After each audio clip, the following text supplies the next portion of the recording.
This is go up to a little bit to the future. In 1956, Glenn Minder had a 1959, Glenn Minder had a 1956 Corvette, and he decided he was going to take it to Bonneville. So he had Jack Hart build the motor.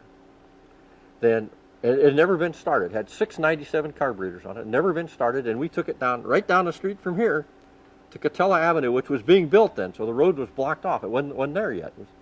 And we tried to start it, and it just spit fire out of the carburetors. And Glenn said, I'm not going to Bonneville. I'm going to go someplace. I said, shut up, Glenn. Let's take this thing to Bonneville. So we got the thing up there, and at stupid Hart, I knew what he'd done immediately. He'd left all idle jets turned in tight. So I just backed off on the idle jets on the 6 carburetors.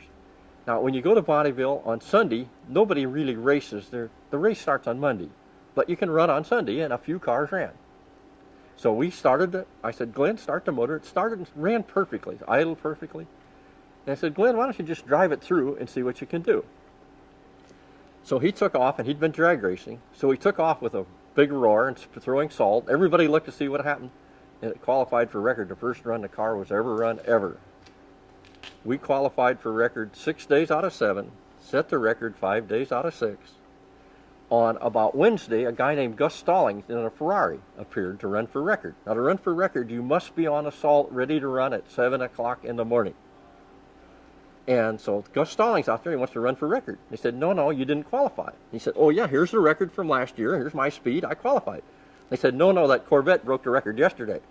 Oh, man.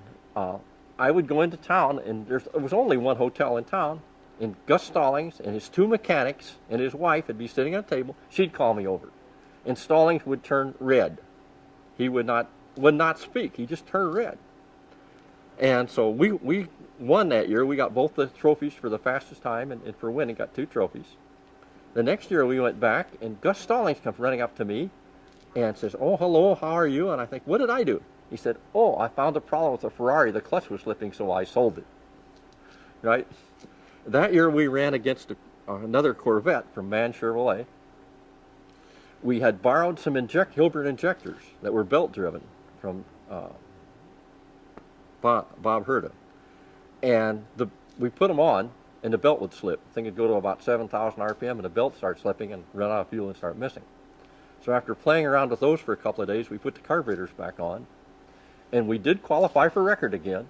But on the way back on the record run, the transmission came out of high gear on going through the course. So we were second, but the Mann Chevrolet got the record that year. What kind of speeds we talking about? We went 159 miles an hour.